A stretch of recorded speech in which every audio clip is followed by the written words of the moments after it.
Welcome to Talking Giants, presented by SeatGeek. I'm your host, Bobby Skinner, here with my co-host, Justin Pennick. And we got our last mailbag until week 1 of the NFL season, until game week. The last podcast before we know what ends up happening with Saquon Barkley. So we're going to talk about that a little bit at the top. Justin, how are you? Hey, Bobby Skinner. Yeah, excited to talk some New York Football Giants. Excited to kind of maybe give some final Saquon takes, or at least some final, hey, this situation has been kind of crazy, and a lot of it is kind of based on the media doesn't know what the F is going on and all that kind of stuff. And mailbags are always kind of my favorite episodes too, because, we get to talk about what the people want to talk about. So let's do it. Yeah, first, this episode is brought to you by some special people. Joshua Shimkus, who sent out a nice tweet about us today, and Matt Douche. It's D-E-U-T-S-C-H. How do I pronounce that? Douche? Anyways, Justin, who are these people? Douche. I need to get one for the toilet. Patreon.com/TalkingGiants. $2 a month plus monthly shares. You get to hang out with us live while we record the shows. We are recording on what day is today? Thursday afternoon. And the club is bumping right now. Got over 20 people in the Patreon chat. Probably on their way home from work or just waiting to get out of work. And chat's hype right now for camp, and chat's hype. I guess Saquon Barkley, that's a talking point right now too. So patreon.com/talkinggiants. Join the best community of Giants fans out there. Matt is in the chat and he says Deutsch. All right, we got it. Deutsch. All right, let's talk about Saquon Barkley before we get into the mailbag. Finally, we have reports of guaranteed money, but guess what? Dun dun dun. We got conflicting reports. Now, I tend to believe Ryan Dunleavy, but it could be both. Ryan Dunleavy reported that the most guaranteed money that Saquon Barkley has been offered, or is being offered currently, is $19.5 million. While Mike Florio went on Rich Eisen's show and said it was $26 million guaranteed. Now, Florio's on radio, said, I heard. So I kind of tend to believe Dunleavy, and Dunleavy's been pretty damn good about, getting things right. Now, it could both be true or not, where Florio's, reported again that the offer was pulled at the trade deadline, or the franchise tag deadline. So maybe that $26 million of guaranteed could have been in there. But we've been saying, leak out the fully guaranteed money. It's going to help you, Saquon Barkley, unless it's bad, to where, I remember we were going through, I even tweeted out, I was my made-up theory is, that the guaranteed money is not bad, because why wouldn't it be leaked out? So it's finally been leaked out. $19.5 million is not a good deal for Saquon Barkley, fully guaranteed, unless that it's virtually guaranteed. Which virtually guaranteed, it could be $26 million, but he needs to be on the roster on March 3rd next season, right? And the only reason that wouldn't happen is if Saquon were to tear his ACL or something. So, to me, if that number doesn't get up to, at bare minimum, 22 mil, we're heading towards the franchise tag, right? Well, yeah, Saquon Barkley shouldn't accept anything less than $22 million unless he really just wants the 2-year security. Here's the thing, though. He's passing up on money. Because, yeah, it's more guaranteed. It's $10.1 guaranteed million, but, I just don't see a deal happening where it's not essentially guaranteeing, for the most part, $26 million through 2 years. Right. It has to be more than 22 over the next 2. That's the bottom line, what I think he would have to accept. Now, something that's noteworthy... If Saquon signs a contract, 98% chance he'll be getting $26 million over the first 2 seasons. Even if it's the bad guaranteed number.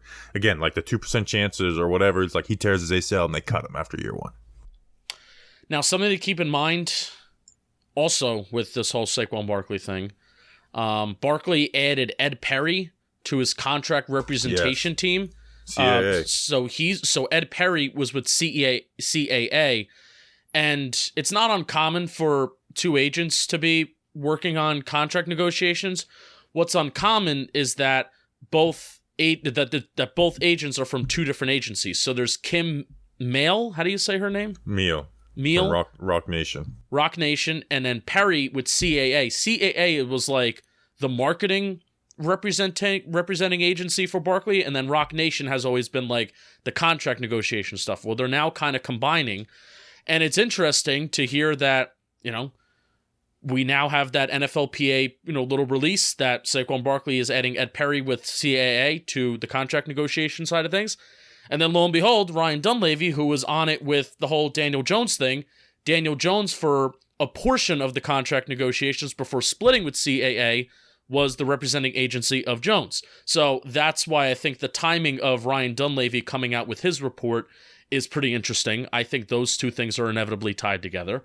And then also, so you can have that and maybe say, oh, but Ryan, maybe the CAA and Perry and Ryan Dunleavy, maybe they're leaking information that makes the Giants look bad for Saquon Barkley, to get the fans back on the side of Saquon Barkley. That's a side of it, but also you have the side of, remember License Plate Guy, and Research Rick reminded us of this.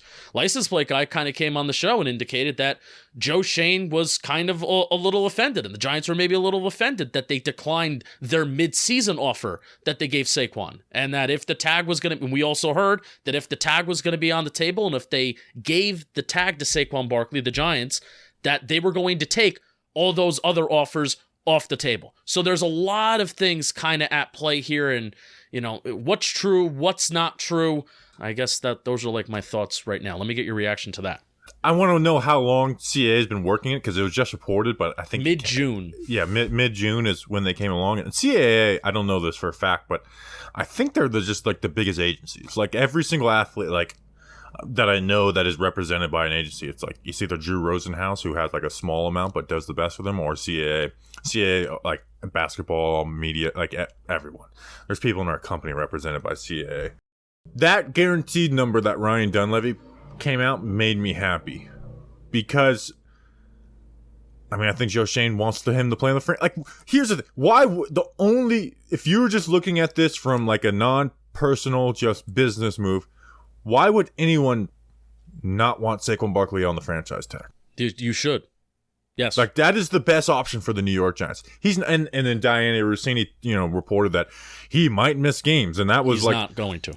Yeah, he's not missing games. Like, that's not going to happen. One, he's throwing away money, and two, Saquon Barkley has pretty much shown that that's not going to happen. So again, I still do think this gets done, because it's just whatever they're offering him is going to be more money than he's going to get by 2 franchise tags. It just is, again, and he's going to get $13 million this year, right? Like, it's not, and then so like if he is it not 10?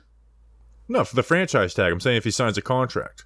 I thought you were saying he's going to get $13 million this year with the no, you get 10 with the franchise tag. Yeah, but I'm saying he's going to make more money by signing a contract, even if it's a shitty contract.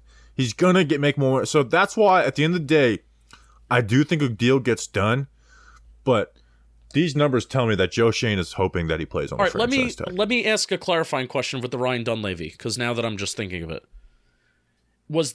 is the $19 million guaranteed according to Ryan Dunleavy, is that the contract that's on the table right now, or was that the contract that was on the table previously?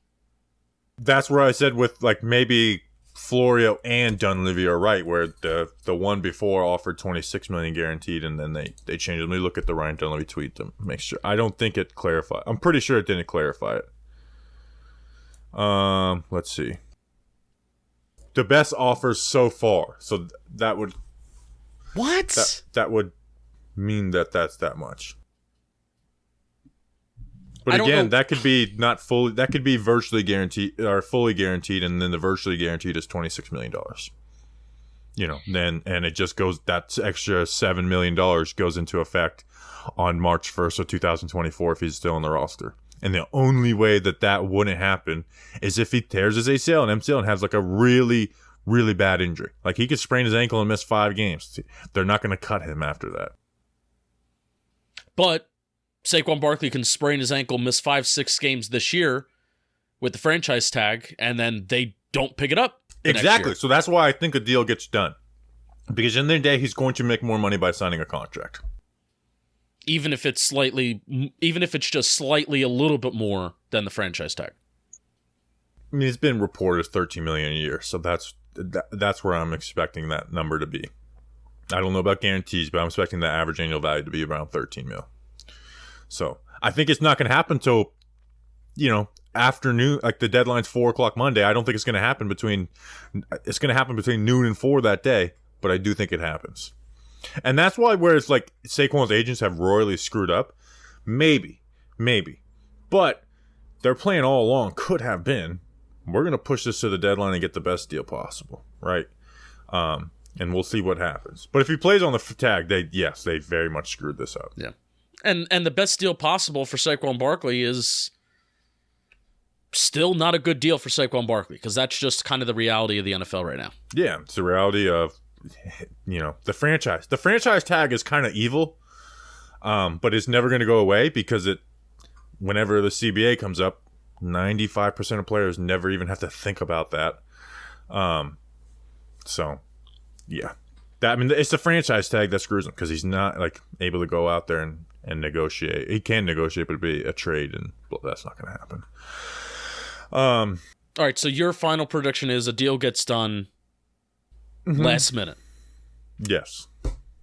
And it's not because Craig Carton and Boomer Esiason. That's another thing. Stop quoting me, radio guys, please. For the love of God, do not quote. Remember Boomer Esiason, and I like Boomer Esiason, but remember Boomer said in season, Daniel Jones' deal is done. They're just figuring out the years they're going to put on it. Yeah, well, he fired his fucking agent after that. So I don't think it was that done. The Jones and Saquon complex and all this is interesting too, because you have these two guys that have played with each other. They're close. One has been a better player than the other, but the other plays a more important position. Then you have Saquon going with the old agency that Jones fired. This is all just a very, from an outsider's perspective who really wants to be a fly on the wall on some of these conversations, this has been a very, very interesting two processes this offseason of how these guys are, inevitably, their journey to putting on a Giants helmet come this September. Yeah, it's just Saquon has no leverage because he plays the running back position, because of his injury history, because of the franchise tag. And that's the reality of it. The reason why the franchise tag is so much more deadly to guys like Saquon than any other player who would get that on the team is that it doesn't benefit the Giants more to franchise tag Dexter Lawrence, Andrew Thomas, Daniel Jones, Xavier McKinney, fill in the blank, more than it does to get a deal done. Where with Saquon, it's better on paper just a franchise tag. You're literally paying him less with less risk. Why wouldn't you want to do that? Besides the emotions, the relationships of a player at a locker room dynamic, that type of stuff. That's the only reason. There's nothing like if you just were like an emotionalist computer that would say don't franchise tag him. All right. I didn't give my final prediction. The closer it gets to the deadline, the more I actually think a 3-year deal with $2 million a 3-year deal with 2 years of it basically guaranteed is almost better for the Giants. Not almost. It makes the most sense for the Giants. I think they hold strong, and I think they franchise tag him. So you don't think he signs the contract? No, I don't think he signs an extension. I think that they keep the tag. They keep the tag on him, and then he'll eventually show up and sign it. Yeah, we'll see. He's going to miss camp, and fans do not be mad at Saquon Barkley if he misses camp.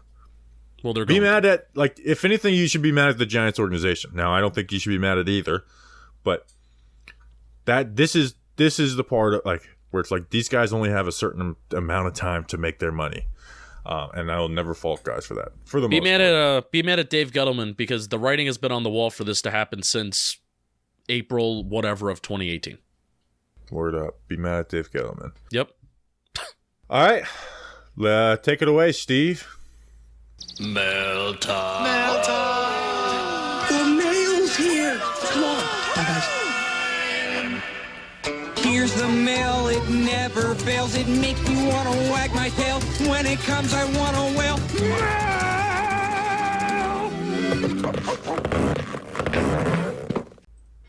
Thanks, Steve from Blue's Clues. Justin, let's get into the mail.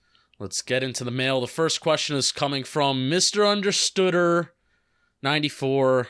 Now that Jarrad Davis is out for a long period of time, who would be ideal targets for the Giants to sign, or would they stay put and go with their current linebacker group?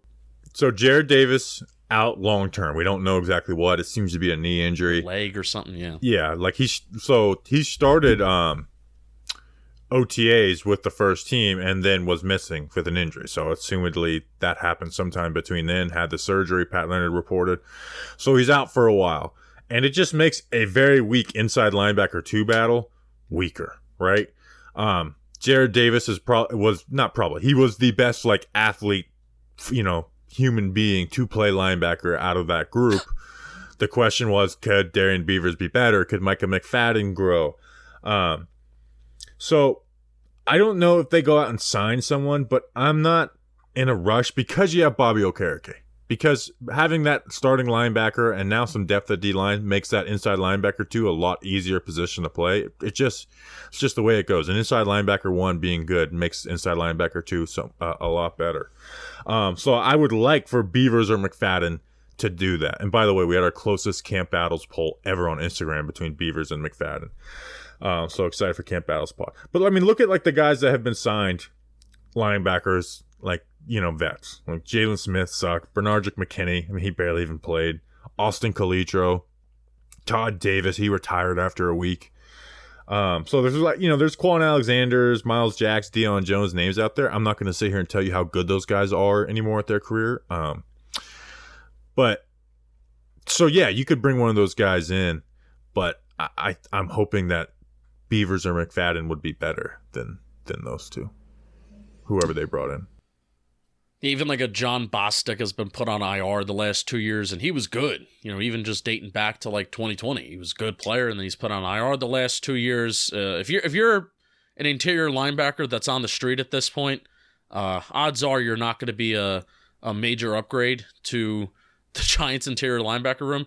Because something that does give me at least a little bit of solace, the Giants are not the only team in the NFL that are struggling for linebacker depth.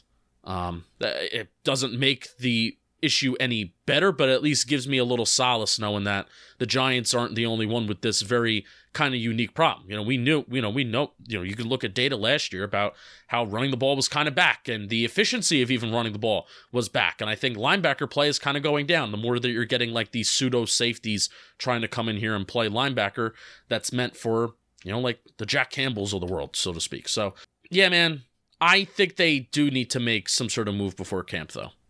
Yeah, I think you should try and bring in a vet on the minimum, right? But I don't think it's like this hero thing. No. Where, now we're fine. Like I'm hoping that maybe like, hey, remember we gave them credit for finding Fabian Moreau and finding Isaiah Hodgins last year and finding all these guys that start and play if they have to. Hey, let's go pro personnel department. Let's start looking at that tape. Let's start looking at the interior linebackers that are on the bubble that may or may not make their teams. And if they're dropped from their teams, we got to go out and get them, man. How about Tay Crowder? Tay Crowder is better than Deion Jones. Like, he's better than a lot of these guys that are like available right now, which is I haven't watched Deion Jones the last two. I know he's not rated highly like much, and there's a reason guys are free agents, but I also, with this linebacker conversation, this is something I'm starting to see that needs to be stopped. Stop saying inside linebacker 2 doesn't matter in Wink Martindale's defense. It's the whole, like, when Brian Daboll came over and, like, Giants ran no 10 personnel, but the Bills ran the second most 10 personnel in the NFL. It's like, yeah, it's 40 plays over 2 seasons. Yes, does Wink Martindale run more dime packages than anybody? Yes, but their second linebacker is on the field the majority of the game in almost every single game. I don't think there was any. Maybe the Panthers game, they didn't have a second linebacker on the field majority of the game. The second linebacker is on the field in a Wink Martindale's defense. They come off on third downs in some special situations, but they are on the field. It is an important position. And this is where when we're having conversations like this is like when you're like, man, as much as fun as last year's, this team has ways to go. Like, you're going to have bad spots on this roster. Now, I would rather have linebacker depth be more of an issue than correct. That is the saving grace. Than certain other positions. But you don't want it to be this bad, because this is bad. it depends on how McFadden can grow and what Beavers is. But yeah, it's certainly not good. And this is where, when I, talked about it after the draft, I was like, man, like, yeah, go get your Deontay Banks, go get your Jalen Hyatt, but you're sacrificing some. And again, you gave up a 4th round pick and a 5th round pick. That could have been your backup linebacker, your backup edge. And that's where Micah McFadden and Darian Beavers were picked. So, but it is what it is for this year. It's not going to be a good, maybe one of these guys can pull through. And I do think McFadden will look a lot better next to Okereke. So I'm not totally out on McFadden. Beavers, I really don't know what to tell you. He wasn't the most athletic guy. Now he's coming off of the torn ACL, so it's a big I don't know with him. But I'm hoping McFadden can surprise possibly. I mean, if you had to make a power ranking of guys that we cannot lose due to injury this year, it's Andrew Thomas number 1, and you even got Tyrod Taylor backing up Daniel Jones. Is it Bobby Okereke number 2? Maybe Adoree's up there. You could say Adoree. I'd still put Jones 2 after Thomas. Think of like Tyrod Taylor is a capable backup versus Darian Beavers and Micah McFadden. If they're linebacker 1, it's 3 games are we talking? Because if we're talking about a long injury, of course. I still put Daniel Jones a long injury and your quarterback goes down, your season's over. So let's just say 3-4 games. Let's just remove Daniel Jones so we don't need to discuss value and shit. Andrew Thomas, Bobby Okereke, Adoree Jackson. I'd put Adoree over Bobby Okereke. I mean, we did it last year and we were fine. We lost Adoree Jackson. We also didn't have any line. We had the worst linebacker core last year. But we were fine, relatively fine against the pass when Adoree Jackson went down. We were the worst run defense in the NFL last year. But now we have some defensive tackle depth, though. I don't know, but he's important. It's close. It's close. It's important. Next question. I'm very glad someone asked this next question. Bobby Okereke, stay healthy, and Giants pro personnel department, go to work. That's the answer to the first question. Andrew Spagnuolo. This is our guy. Andrew Spagnuolo, 5. Saw him in Tennessee against the Titans. Now that we have that report about Dable telling Wink what the offense is running, does that change how you view what you see in practice, or do we believe that was a one-season thing? So this is the Ty Dunn article that came out, saying that, Brian Dable made the practices so hard for Daniel Jones to see what he was made of, and told Wink Martindale to play, stuff like that. And I got a few angles on this, and I'm glad we could talk about it before camp starts. One, I don't know if I fully believe that. I think he could have done that for a period or two, a day or two, but you're not going to convince me that they spent 3 weeks of camp. I'm like, let's see how no, you want to install your offense and stuff like that. Now, the part that is true, which we talked about in training camp last year, it is very hard on an offense to practice against a Wink Martindale defense without game planning for that Wink Martindale defense, because it's a defense that causes, you need to do special game plans for that defense, and that's where it's different. And Wink Martindale tends to wrench it up a little more in practice because there's no consequences. So it's you can put your guys in more islands and take more chances in practice. So that is where it is harder. So again, I don't think they did that for all of training camp. Might have done it for a practice or a period or two. I'd like to know on that. But here's where, even if it was for all of camp, I don't think they should do that, because Daniel Jones' first 2 games were arguably his 2 worst games of the year, despite the fact that the Giants were winning. And what did we say after those 2 games? Not just he played bad. It was the first time in his career that he not only played bad, but he just looked extremely uneasy and uncomfortable in the pocket. Really, it was the first time, this guy just does not look comfortable out on the field. And those were his 2 worst games of the year. I thought those were the 2 times he looked the worst. You can argue the Eagles game was worse, but just looked the worst, wasn't playing with confidence. Glowinski's on a podcast and said something similar too. So I don't think it worked.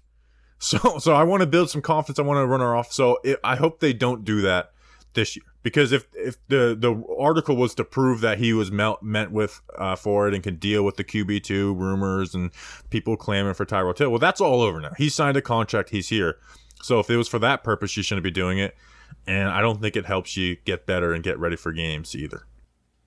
No, and also the Giants' offense itself was extremely different towards the start of the season, and then as it went towards the end of the season, where they were looking to throw the ball down the field. We've talked about it time and time again.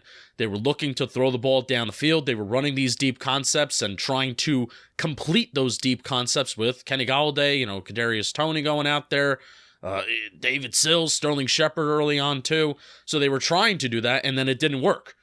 It inevitably didn't work. Bad wide receivers, Daniel Jones looking uncomfortable, Daniel Jones even just missing some open guys down the field, not being able to pull the trigger. That is like a pseudo little fear going into this year. Hopefully he is much more comfortable in this offense. It seems like he is. Yeah, we kind of do have to look out for how much is Wink Martindale stacking the box. Are there 7, 8, 9 guys coming in on a 9 guys is too much. 7 or 8 guys coming in on an all-out blitz, on a cover 0 blitz. How often is that happening during camp or during team periods and stuff like that? So that is something to keep an eye out. And we talked about it there. We're like, this is hard for this offense to like whether they knew the players or not. It's like, man, this is. I was like, I don't know if this is beneficial for him to be like. Like, can Wink tone it down a little bit? Does he need to throw the sink at every play? Because they're trying to work on some concepts. And there are certain days where they did tone it down and the offense looked better.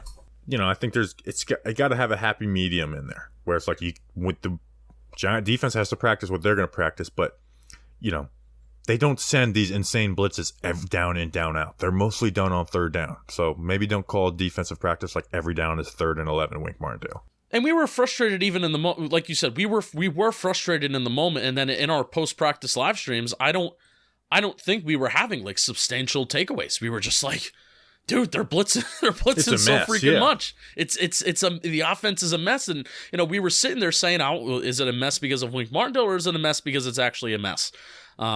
Which I do. It's still valuable to go up against an aggressive defense. I feel it gets the offensive lines ready. It even though there's no consequences for the quarterback. Because the quarterback isn't sacked, you can't touch the quarterback. I think still the consequences, in your brain that the play ends. Like, oh shit, I just got sacked here. So the play is over, even though there's not a consequence of getting hit. So we did a good job of keeping out. It's not going to it's not going to make me not want to go to practice, or it's not going to make me not get excited for a Giants practice or a team period. You just got to keep your mind open with that kind of stuff and know what's going on. The average depth, I think I'm going to try and not track like every single ball, but I am going to try and track like at least relatively in my brain, like the average depth of target of how many throws take place maybe between 0 to 5, 0 to 9 yards, 10 to 19, and then 20 plus. I do want to try and maybe keep track of that kind of stuff through camp loosely. Yeah, I'm looking for, I remember... Damn, I can't find the tweet. I remember I talked about this in. All right, give me 15 seconds to find. I'll give you 15 seconds, and I want to keep track of that average depth of target stuff because last year they were, even in camp, they were trying to throw the ball down the field, and that's how they started the season last year. It's not how they ended it, but it is how they started the season. And good for this coaching staff adjusting. That's why we like this coaching staff. That was your 15 seconds. I think there's a couple more seconds on the clock. You think there's a couple more seconds on the clock? Well, I'm out of talking points. I'm really excited for Giants practice. We got our tickets. Get your tickets. Come say hi to us. Film the practice and then get yelled at. I can't find it. Whatever. Oh, no. It was... Anyways, it's not that big a deal. All right. What was it about, relatively? It was talking about that dynamic of the practices. But like at some point, do they tell Wink Martindale to dial it down a little back? So it was because it was It's like you don't want the offense checking down every single play, which is like what you're supposed to do, or throwing quick passes for that defenses. Which like you want to work on some of these concepts, and it's very hard to do it against what this defense is throwing at them. Right. Bobby Skinner. Next question is coming from Nico Risen. Read an ad. All right, now that we're in the thick of the summer, you might be looking for wholesome, convenient meals to support sunny, active days. I know I have been, trying to eat healthy, go to the gym, get some sun. Factor, Americans' #1 ready-to-eat meal kit, can help you fuel up fast with flavorful and nutritious ready-to-eat meals delivered straight to your door. You'll save time, eat well, and stay on track reaching your goals. So they sent us some, Justin. Yeah. Some pretty good stuff. They had this chicken breast with this like goat cheese thing. I mean, it was really, and I'm a big goat cheese guy. I I mean, it was really good. It was only like 520 calories. Like, that's what I had for dinner last night. This pasta thing there's some really good stuff, and it's like at max was like 700 calories, like a vegetarian chili, which was surprisingly good.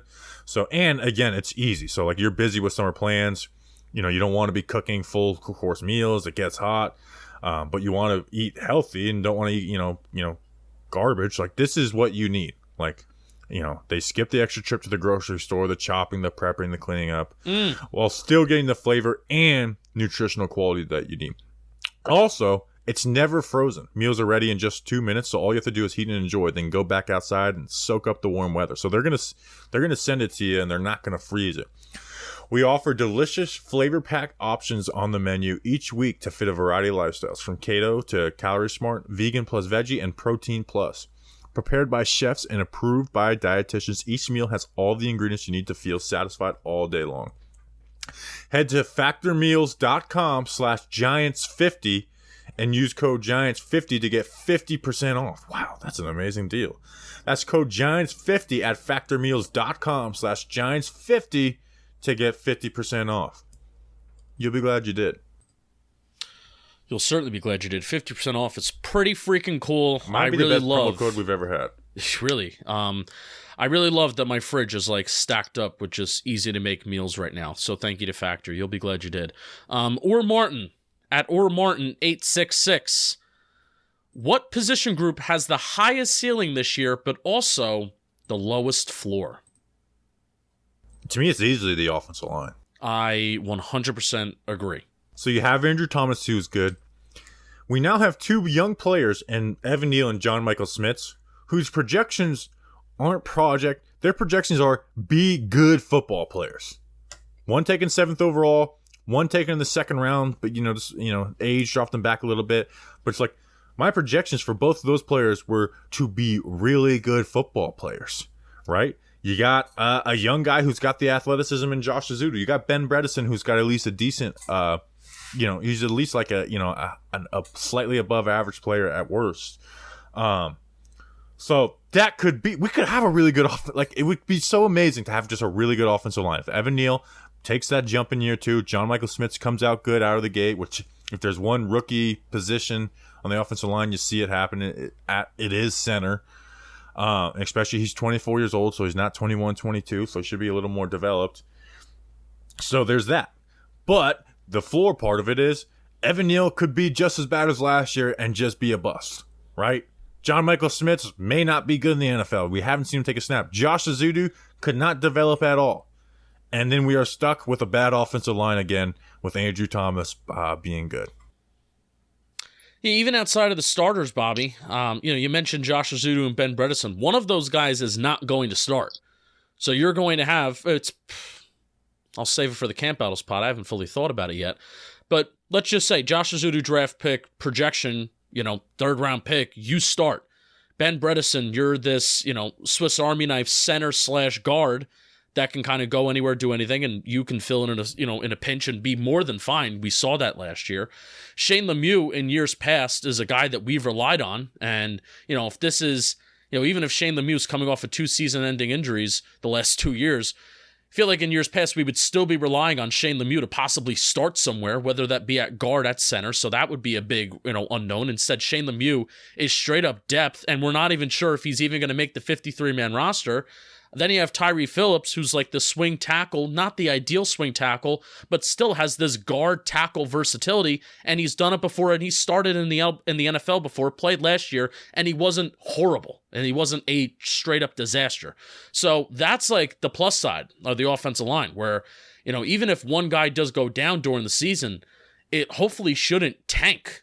Shouldn't tank the whole line. It shouldn't tank the whole unit. In fact, there shouldn't even be that much of a drop off amongst the interior guys. If any of the interior guys, hell, if Mark Lewinsky goes down and Ben Bredesen starts at right guard, offensive line may even get better.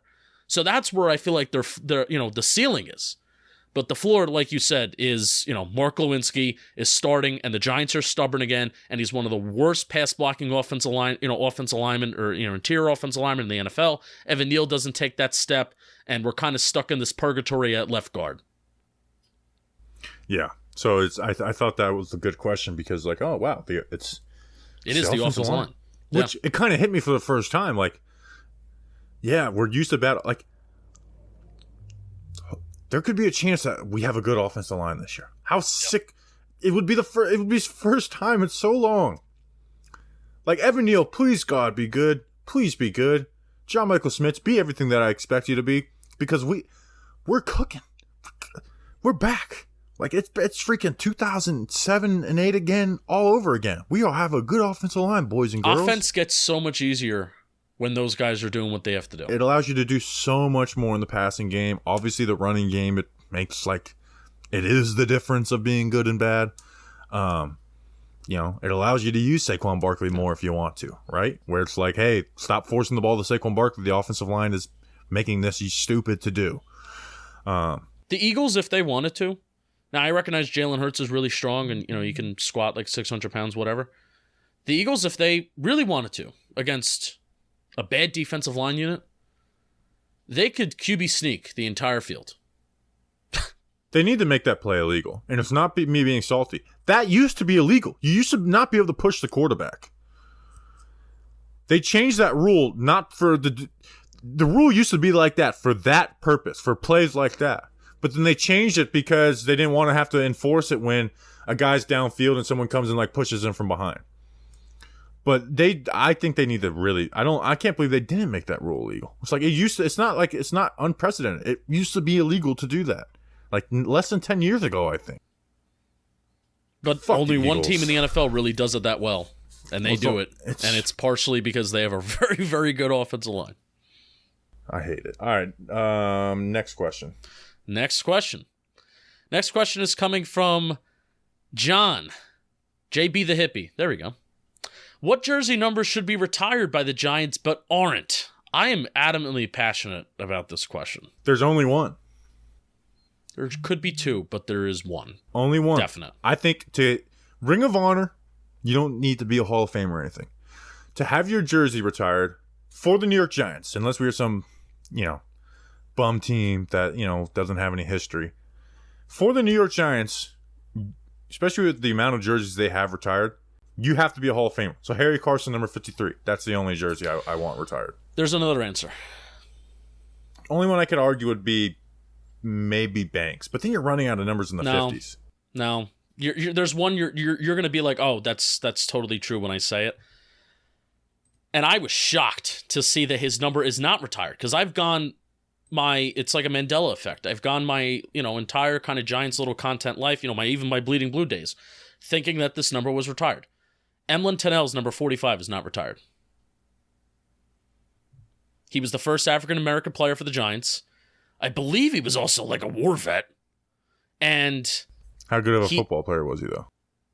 He was like Deion Sanders before Deion Sanders. Was he? Yes. Like he leading. How do you pronounce his name or spell his name? Emlyn Tennell. EMLENTUNNELL. He is a Hall of Famer. Tunnel. He was a Giant from 1950 to 1950. Well, no, excuse me. And he's a Hall of Famer? Yeah, he's a Hall of Famer. Okay, then yeah, him too. He's a Pro Bowler 1, 2, 3, 4, 5, 6, 7, 8 times. He's an AP First All-American. He's an AP First All-Team 1, 2, 3, 4 times in his career. He has how many career interceptions? He has 79 career interceptions, 74 of them with the Giants, 4 touchdowns, and punt returns. He has a total of 6 special teams touchdowns, 5 punt returns. Like, he was Deion Sanders before Deion Sanders was out there. Yeah, so Emlyn Tennell's not, and I think it's like, I also did put down Harry Carson, Hall of Famer, but I think Emlyn Tennell's just on a totally different level. Yeah, I agree. Especially also for the for the impact that he had kind of off the field too, for being the first African American player for the Giants. Yeah, now I'm seeing his resume. And he died a long time ago, 48 years ago. See, I didn't even look at people in that era because they retired so many.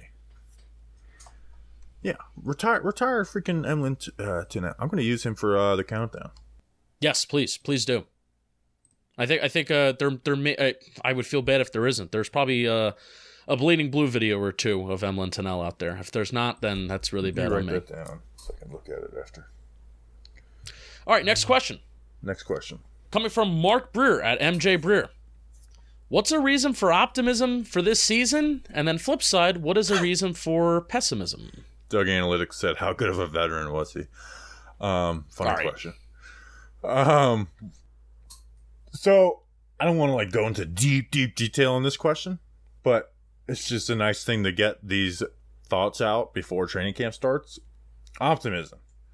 I mean, you're a winning team returning the majority of your pieces, and then you have the upgrades of Bobby Okereke, Darren Waller. And then also you have a new draft class, which hopefully we get some early contributors out of that. But also you have last year's draft class, which didn't really have many early contributors. Hopefully they can take some year 2 jumps. Kayvon was a good contributor, but hey, take a year 2 jump. Bellinger obviously was the other one, but Evan Neal was bad. 7th overall pick. Wandale, missed, 11 out of the 17 games. Maybe Belton can come up and have a good role. So getting some contributors. So those are for my reasons for optimism. Yes, similar, but it's just said in a different way. This roster is a lot more complete. It's not final. It's not a Super Bowl roster, but it just has a lot more names on it where it's I can see this guy contributing, where we had questions about Kenny Galladay. We had questions about Kadarius Toney. There are guys on this roster now that, we can way easily see their role. I think you did the tweet the other day. There are now, substantially more Joe Shane players than Dave Gettleman players left on the roster. So it's part of it. That's inevitably part of it. This roster is more complete, way more complete than what it was last year. It has less holes. The biggest reason for pessimism is this, and this is what sticks out in my head. On paper, we are clearly the 3rd best team in our own division. Yeah. The Eagles are better than the New York Giants, and the Cowboys are a better team on paper right now than the Giants. Now, they have bad coaching, and there could be some things, but they got better this offseason. They added Gilmore. I think Brandon Cooks is one of the more underrated additions of the offseason for the Cowboys. Through Dak's flaws, having that second wide receiver really does help him. So that is my biggest worry. My second one is just Evan Neal could be bad. Yeah. Is there any other ones you had that kind of stick out in your mind? Other teams figuring out the offense. And if they don't feel comfortable that Daniel Jones can take that next step and push the ball down the field more and utilize that and read whatever he needs to read and recognize, and they need to kind of continue the same, kind of play action boot and everything's in front of you, Daniel Jones offense, which it isn't bad, but it started to get figured out, and the Eagles clearly had it figured out, and other teams will follow suit because the NFL is smart. And this is the second year. Brian Daboll and Mike Kafka are back together. So it's not like with the new OC with any kind of new wrinkles he may add. This is the same system. So I'm worried about other teams maybe figuring that out a little bit. My other one was actually kind of opposite of that, where it's could they be less effective trying to run a different offense instead of teams figuring out I guess it's part of what you're saying, but it's more could they be less effective doing that, which I don't think they will be.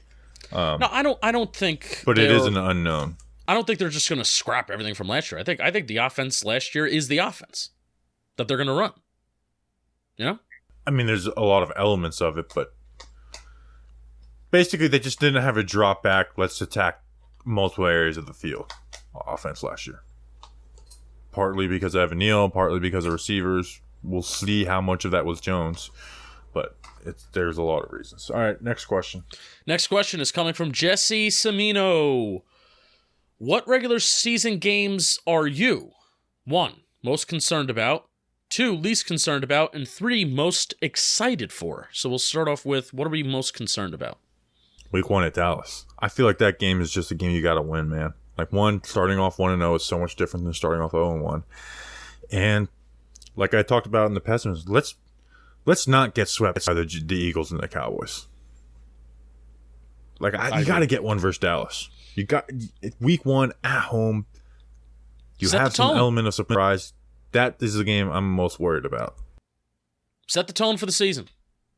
I've said it over and over, and I'm going to continue to say it this summer. That's the game I'm most excited for. I'll split. I'm going to split it with another one, but I know it's kind of like maybe cliche cop-out. It's not I'm genuinely most excited for week 1 to play Dallas on a national stage, Sunday Night Football at home. Not even in Jerry World, at home. What is your most concern then?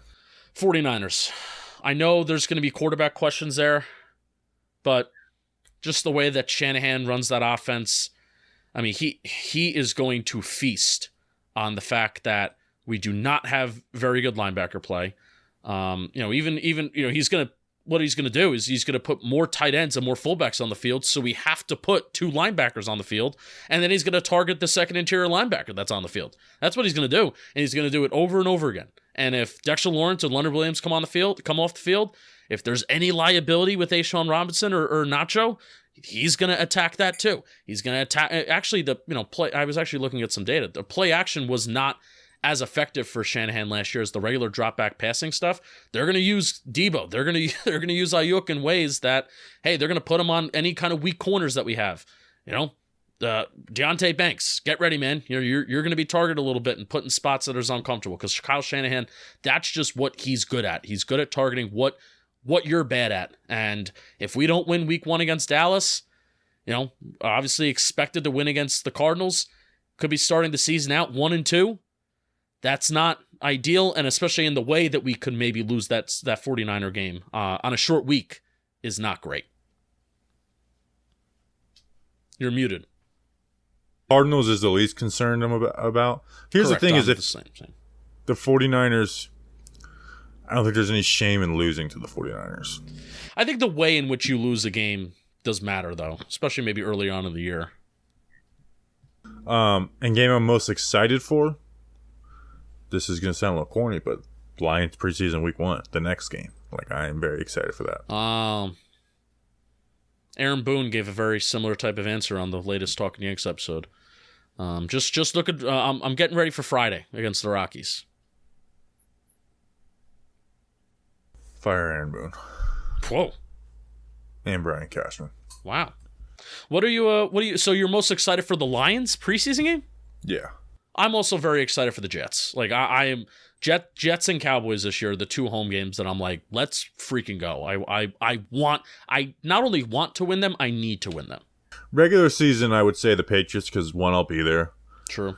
And then 2, it's the return of Joe Judge, baby. Gotta be Joe Judge. Not gonna going to lose him? to Joe Judge. Huh? We gonna meet him? I might see him. I've already met him, Justin. I have not met him. No, we're not going to meet him. Oh, tough. Maybe we'll run a lap in the parking lot to get people to... Dude, I'm telling you, to running a lap before that game, to say... We don't have to run a lap. Just have 6 seconds of us all running. But like, to honor Joe Judge's time here as a Giant would be so funny to see people lose their mind on social media. Like, it's kind of worth it. All right. I'm going to ask Joe Judge to the Candlewick Diner. Next question. Next question. Can I read another hat? And oh boy, Nico Risen, I certainly can. Because Bird Dogs... They're sponsoring today's episode, and they make me feel good. They make me look good. They make me feel good inside. They make me feel good outside, and all of the above. Everything that could apply about good in the world. Bird Dogs brings to me, and they bring it to my tush. They bring it to my backside. They make me look good, like I said, and I think something that's very unique. Currently, my washer is working, but my dryer is not working. So I am extremely behind on laundry. So I got to admit, I've been going into the pile. I've been doing a little bit of a Febreze spray, but I may not even need a Febreze spray with my Bird Dog shorts because they have anti-stink sweat wicking fabric that keeps me cool and dry all day long. So even if I got to reuse a pair of Bird Dogs, it's cool, it's fine, it's all good. I want you to go to birddogs.com/Giants. Enter promo code Giants for a free Yeti-style tumbler with your order. So guess what? Go to the beach, put some Bird Dogs on, and then you'll have a free Yeti-style tumbler with your order when you go to birddogs.com/Giants for promo code Giants for a free Yeti-style tumbler today. Bobby Skinner, you'll be glad you did. Next question is coming from Austin Anika at Austin Aniqua Qwerty. What is one player you see their production going from backup/special teams to actual meaningful snaps later in the season? Javarius Owens, man. I'm a Javarius Owens guy. There's no clear front runner for that safety position. I like Javarius Owens, and hey, we know they like to run some 3 safety sets, so a third safety should get on the field for a decent amount of chunk of snaps throughout the year. 7th round pick out of Houston. I'm a Javarius Owens guy. I really, really like him. I'm really surprised you didn't say this player, Deontay Johnson. He was the only other one. There's really not very many candidates in this, unless you're talking about like backups who are battling for a job in camp. Yeah, I was going to say like Ben Bredesen could easily, go from not starting week 1 to taking over for either Azudu or Glowinski. And that's simply not even based on injury. That's on performance. Yeah. But yeah, I wrote down Javarius Owens / Deontay. I mean, we always talk about every year. The linebacker depth gets tested every single year. This is the wide receiver room is so interesting where part of me also went like Jamison Crowder / like Jeff Smith, but I'm going to say Jamison Crowder. Yeah, Crowder could be a good answer there. They're working out Cole Beasley. I can't remember what day, but they are working out Cole Beasley, which is so funny because yes, we do have 4 slot wide receivers, but all of them are injury prone. Are the Giants working out Cole Beasley, or is Cole Beasley working out? The Giants are, but here's the thing: is that workouts happen a lot more than people realize, and it's just kind of like seeing how you are in case, it could just be like in case like you're needed. But like throughout camp, there's always random guys working out and stuff. All right. Next question. This is our last question. Tim at NYG Tim. If the Giants were to make another Blake Martinez level cut at the end of training camp, who are a few names to watch out for? I want to say this before we answer the question. This is a good question, but the Blake Martinez cut last year was, at the moment it happened, now it makes sense he wasn't fully in it.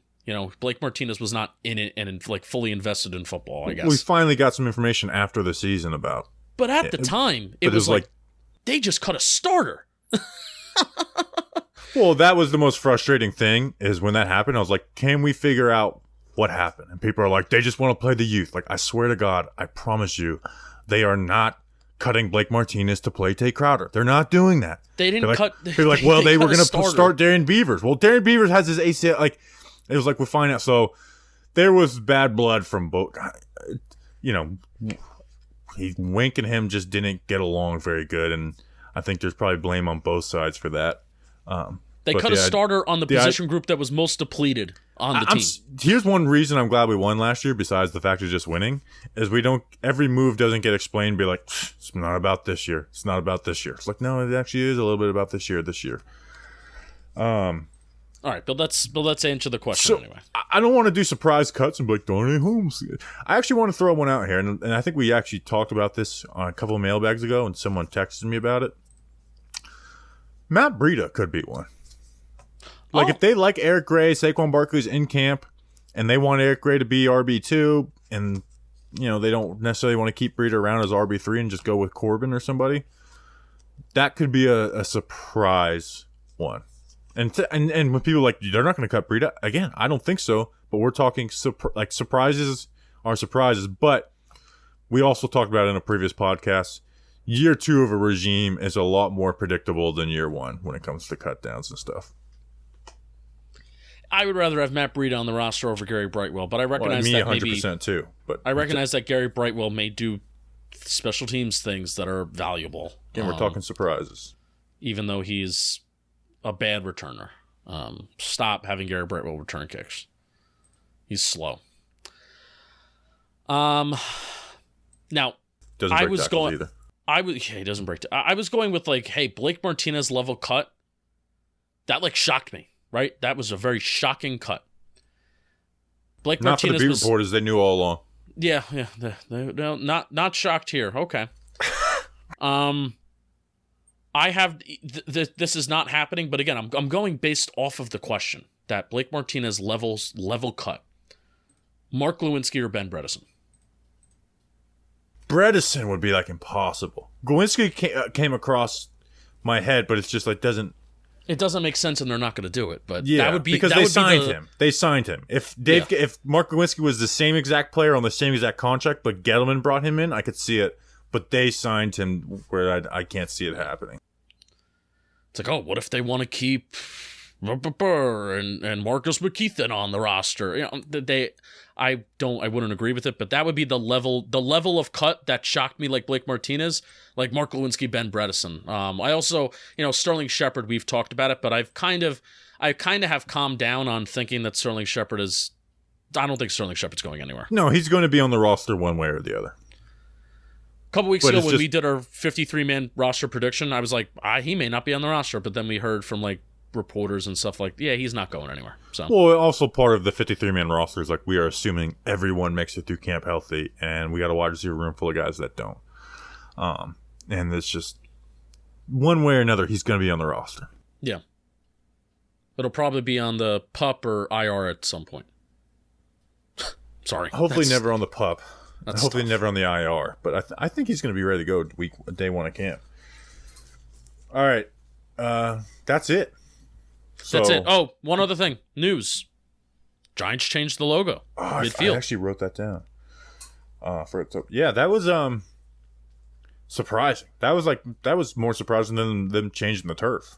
Like, that's been there forever. Who do you think decided that? Do you think that was like a Joe Shane, like we got to get with the times and put a logo on the field? I don't think they decided that. I think what now. But who's making these decisions? But I think that they're able to, like, like in Arizona, how they're able to roll out the field and then put it back.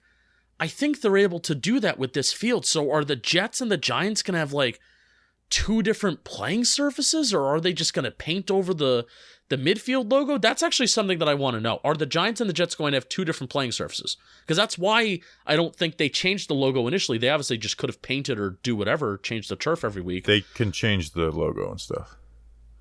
But I wonder if they have two different playing surfaces. But I wonder if they have two different playing surfaces. But they changed end zone art in the past. Yeah, they're going to have to. I don't know. I thought it was. I wonder what the Jets are going to do. I think it's going to be the same surface. I'm pretty confident that there's a way to paint and get that paint off. No, because they do. I mean, they change the end zones every single week. I agree. That was just a random thought that came running through the brain. But what will be interesting to see if the Jets do it as well too. Will the Jets be like stand strong? Like, no, we're going with the NFL logo. I kind of don't like the white background behind the blue logo. Because that's not the Giants logo. Like, the Giants logo is not like it's it's a white stroke around the blue logo that is the Giants, and that's not in my brain. That's not the Giants logo. That's something different. It was like really like it popped out to the eye. Like, whoa, that is very like that was really surprising. Like, that was this actually is really, really different. So, but cool to see the Giants. To be honest, I don't give a shit. Like, the NFL logo being there never bothered me. I now realize that I love the NFL logo being there. Old man take. I appreciate it. Old man. Yep. I was told don't be a boomer today online. So. All right. Well, we appreciate all of you. We'll be back on Tuesday. So I'm thinking, Justin, we should do Monday's podcast live. Is this Camp Battles? Saquon Barkley. Oh, yeah. We can do that. I was thinking maybe we do it live, but obviously it'll be on the podcast apps and everything too. So we'll see you when we see you. Next time we're talking, we will have resolution on what Saquon Barkley. So we'll see you then. Enjoy your weekend. Until then, let's go Big Blue.